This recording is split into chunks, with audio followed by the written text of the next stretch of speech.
Exercise 2.1, question number 8. Let A is equals to 1, 2 and B is equals to 3, 4. Then write A cross B, Cartesian product, and how many subset will A cross B have, list them.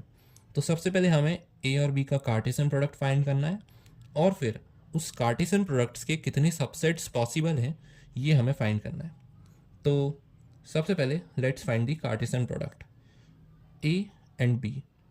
E set में elements हैं 1 and 2. B set में elements हैं 3 and 4. तो mapping होगी A cross B में A to B और A का हर एक एलिमेंट B के हर एक एलिमेंट के साथ ऑर्डर्ड वे में कंबाइन होगा.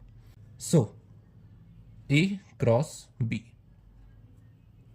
तो पहला एलिमेंट A का है 1 कंबाइन होगा 3 और 4 के साथ. सो we have 1,3 then 1,4. Now second दूसरा एलिमेंट 2 कंबाइन होगा 3 और 4 के साथ. 2, 3 and 2, 4. So these 4 are the elements of A cross B. क्योंकि ऑब्वियसली इनमें 2 एलिमेंट्स थे तो 2 इंटू 2 इज 4. टोटल 4 एलिमेंट्स होंगे इस कार्टेशियन प्रोडक्ट में. अब हमें पता लगाना है कि इस सेट के कितने सबसेट्स पॉसिबल है. तो सबसे पहले तो हमें ये पता है कि किसी एक सेट का फाई सबसेट होता ही है. मतलब कोई भी अगर सेट है X तो उसका सबसेट फाई होगा ही. देयरफॉर A क्रॉस B का एक सबसेट तो हमें मिल गया विच इज फाई. अब ये तो हो गया फॉर 0 एलिमेंट्स. तो यानी कि हमने A क्रॉस B सेट में से एक भी एलिमेंट को अगर सिलेक्ट नहीं किया तो उसका सबसेट हमें फाई मिला. अब अगर हम एलिमेंट्स को एक एक कर सिलेक्ट करें तो हमें 4 सबसेट्स मिल सकते हैं A क्रॉस B के. पहला सबसेट होगा A का हम पहला एलिमेंट सिलेक्ट कर लें, मतलब A क्रॉस B का पहला एलिमेंट. तो एक सिंगल एलिमेंट के साथ जो सेट बनेगा वो भी A क्रॉस B का सबसेट हो सकता है. और ऐसे 3 और सेट बन सकते हैं, इसके, इसके और इसके. तो वो भी मैं लिस्ट कर देता हूँ. 1, 4, 2, 3 एंड 2, 4.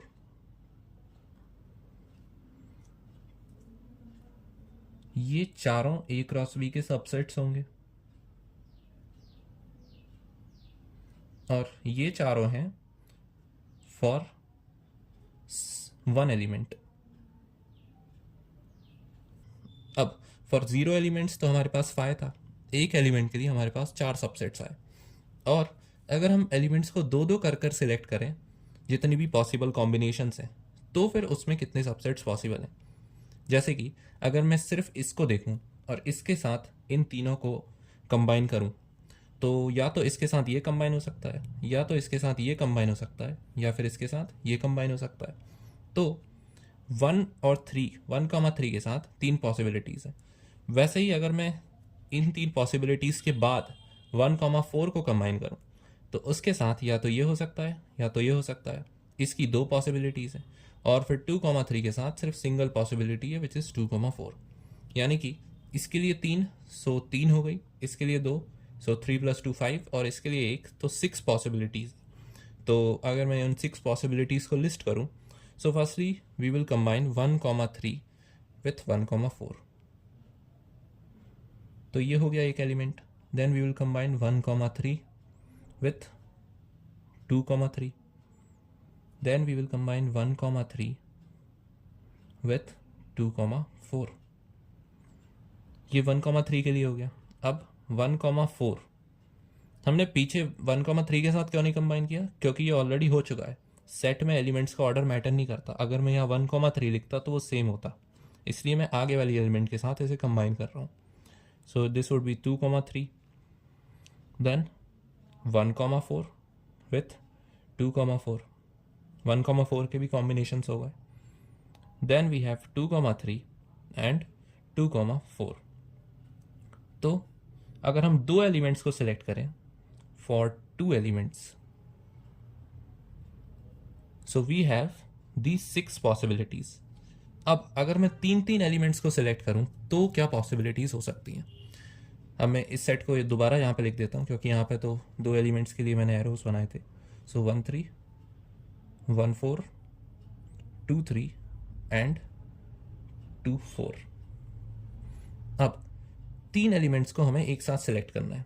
तो या तो मैं इन फर्स्ट 3 एलिमेंट्स को सिलेक्ट कर सकता हूँ या फिर मैं लास्ट 3 एलिमेंट्स को सिलेक्ट कर सकता हूँ, या फिर ये 2 एलिमेंट्स और ये एक एलिमेंट, मतलब यहाँ पे लास्ट 3 एलिमेंट्स हो गए, यहाँ पे फर्स्ट 3 एलिमेंट्स हो गए, या फिर पहला एलिमेंट और लास्ट 2 एलिमेंट्स, या फिर पहले 2 एलिमेंट्स और लास्ट एलिमेंट। तो इसमें मेरे पास 4 कॉम्बिनेशन है।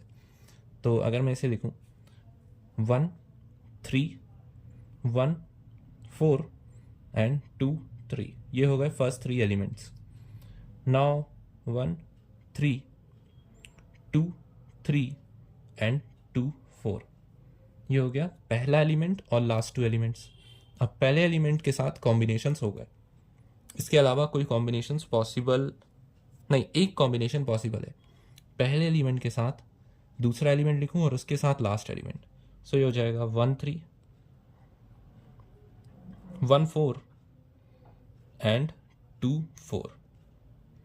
तो फर्स्ट एलिमेंट के कॉम्बिनेशंस डन।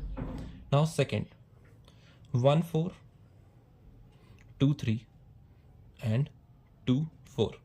सेकेंड का सिर्फ एक ही पॉसिबिलिटी है। तो ये चारों केस मैंने यहाँ लिस्ट कर दिए, और ये हैं अगर हम 3 एलिमेंट्स को एक साथ कंबाइन करें फॉर 3 एलिमेंट्स। और 3 के बाद आता है नंबर 4, और टोटल इस सेट में 4 ही एलिमेंट्स हैं, तो वो तो चारों एक साथ ही आ जाएंगे, मतलब ये पूरा ही सेट आ जाएगा 1 4 2 3 एंड 2 4। ये पूरा सेट भी A क्रॉस B का सबसेट होगा, क्योंकि हमने पढ़ा था कि कोई भी सेट X खुद का सबसेट भी होता है। एक्चुअली वो खुद का प्रॉपर सबसेट होता है, लेकिन उसे हम खुद का सबसेट भी कह सकते हैं, क्योंकि टेक्निकली इसके सारे एलिमेंट्स इसमें कवर हैं ही, क्योंकि दोनों इक्वल हैं। सो A क्रॉस B का एक सबसेट हमने तब निकाला जब हमने A क्रॉस B का एक भी एलिमेंट नहीं लिया। A क्रॉस B के 4 सबसेट्स हमने तब निकाले जब हमने A क्रॉस B के एक एक एलिमेंट को चूज़ किया। A क्रॉस B के 6 सबसेट्स हमने तब निकाले जब हमने 2-2 एलिमेंट्स को चूज़ किया। और A क्रॉस B के 4 सबसेट्स हमने फिर से निकाले जब हमने 3-3 एलिमेंट्स को सिलेक्ट किया। और फाइनली A क्रॉस B को हमने खुद ही फाइंड कर लिया by choosing every element of A cross B। Therefore अगर हम टोटल काउंट करें, सो ये है एक सबसेट, इसमें है 4 सबसेट, इसमें है 6 सबसेट्स, इसमें भी 4 सबसेट्स हैं, और इसमें है सिंगल सबसेट।